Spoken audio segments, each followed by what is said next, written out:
Good day, everyone. Welcome to the CSA Certified Skin Authority. I'm Dr. Contessa, your certified aesthetic physician here at the CSA Medical Aesthetics. In today's episode, we have with us, she was our former guest before. It's a 2-year follow-up from her non-surgical nose enhancement. Let us all welcome Miss Stellar1 Oryol. Hi, mga ka-CSA. Welcome back. Thank you. And I think it's a right timing that you have messaged me because actually I wanted to ask you how was your previous procedure and what was the experience after that? Can you share with us? Yes, po. Actually, sobrang thankful po kasi after my nose re-enhancement 2 years ago, sobrang dami kong naging offers like sa events, projects, even clothing endorsements. So Wow. I was able to save up, and for that, because of that, now meron na akong mga business. Congratulations. So happy for you. Thank you, Doc. And So it has been a very good experience, a wonderful impact in her life. Okay? And ang ganda nung naging outcome nung ating naging procedure. So it's really very safe. Kasi 2 years ago na eh. Kasi some people are still wondering baka naman it's really unsafe or baka merong magiging side effect or complication. So Stellar1 is one of our clients na she had this procedure before and it's really proven, scientifically proven na very safe yung mga ginagamit nating materials. Especially these are kinds of products that are very biocompatible. So meaning to say tissue friendly, they will not be rejected by our body. Walang magkakaroon ng mga inflammation or yung mga palaging troublesome for some people kasi laging merong dito na gumagalaw-galaw, yun, no? Especially if people are so active, they cannot have yung mga implants that are foreign material, hindi nagiging integrated dun sa mga tissues. And we're back, mga ka-CSA. So, we'll now do the nose enhancement for Stellar1. So, again, same technique as before. And then, after the topical anesthetic cream, the entry point will further numb it with the lidocaine injection. Okay.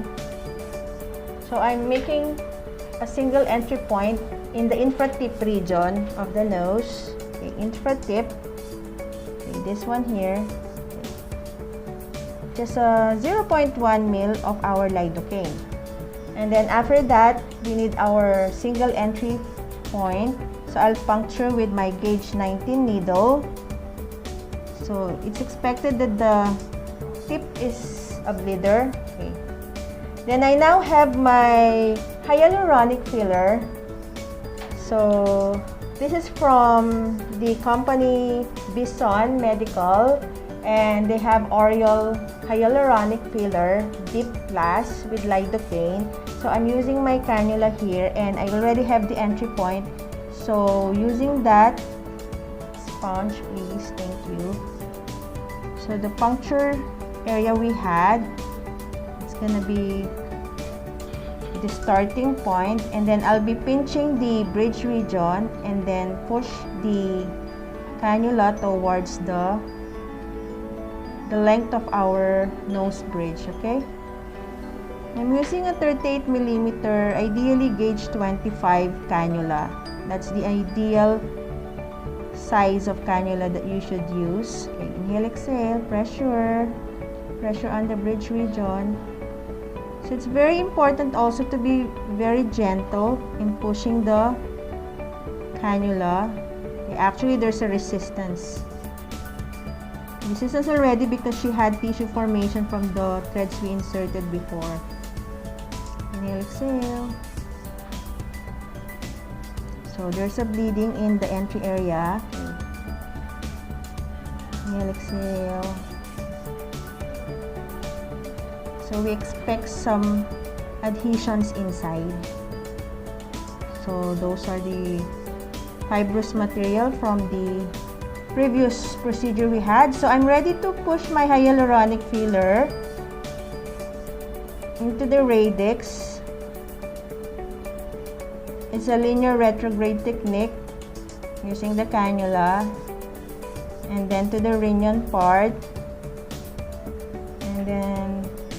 going down. So the good thing, the filler has already the lidocaine with it, so it's gonna further numb the nose tissues.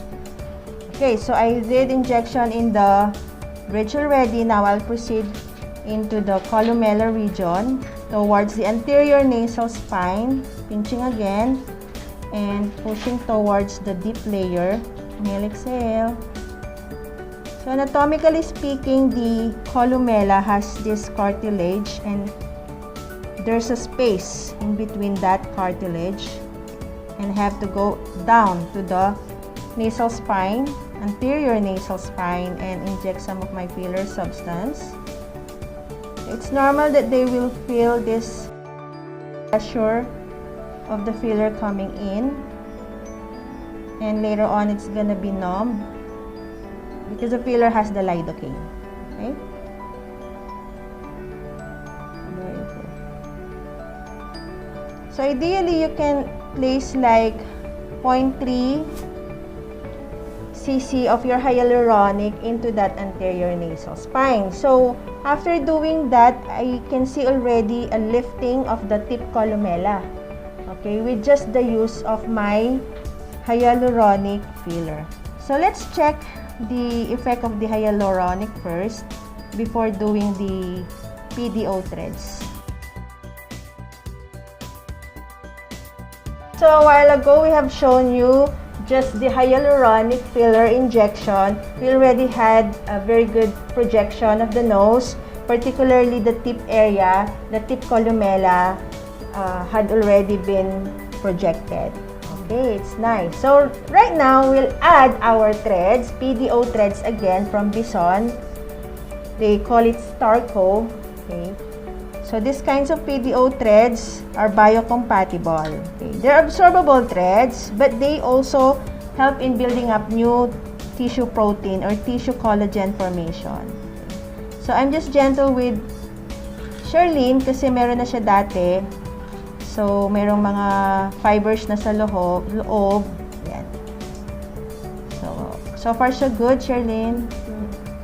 So the good thing, our filler has lidocaine. So with the lidocaine from the filler, it helps in numbing the nose. Okay. So I think if you do this after a year or 2 years, and then with the tissue build up, parang ano na, permanent effect na rin yun, no? Yes. Yeah, wow. Up to the time na talagang you achieve na the desired nose shape that's it. So I think this kind of material is wonderful. It gave hope to a lot of people like me. Kasi if I don't want surgery, then this is my best option. Right? Non-invasive, right? Well, minimally invasive. Minimally okay? invasive. 1, 2, yeah. 3, 4, 5, 6. So I am on my 6th PDO. I'm actually moving the cannula because there's already some resistance. Ideally talaga, we just push towards the radix of the nose or the root of the nose. Because I'm encountering some resistance. I have to be gentle. So we're on our, this is how many thread already? 7 already, Doc. So this one, 8 thread. so this is my 8. So this is my 8 thread. Then we'll proceed with the tip projection using the short PDO thread. Okay, so we're nearing the end already. So we have Charlene having the ideal nose, perfect nose. Sponge, please. Okay, I made another entry point for my tip projection. Okay, I just pinch the columella. Okay, breathe through your mouth. I grasp the columella so that my cannula thread is between my fingers, so I have a control. Take note lang, for our doctors who are doing this, you also have to check the gingival mucosa because there could be some cases that you puncture the gingiva and your thread could come out from that. Inhale, exhale. So this is a technique that has to be learned very much. The learning curve is not short, so you have to understand anatomy, the action of our materials, and learn the techniques, and then master the techniques. So how many short threads already? Four. So threads. this is the fourth. 5. This is the fifth okay, thread. so I'm proceeding with my last thread. Okay. And this is the last one already. Okay, that's it. So we have done hyaluronic filler plus the PDO threads. So we will show the result to Charlene sa pagbabalik ng CSA Certified Skin Authority. Okay. Okay, I like the bridge projection, the tip projection. Actually, nag-narrow na yung nose mo. From Yes. before. Kasi I was mentioning kanina, magbo-botox pa ako. Mukhang hindi na kailangan eh. Yeah. Because with, oh yan, thank you so much. Okay, so when it comes to natural beauty, you can trust the CSA Certified Skin Authority.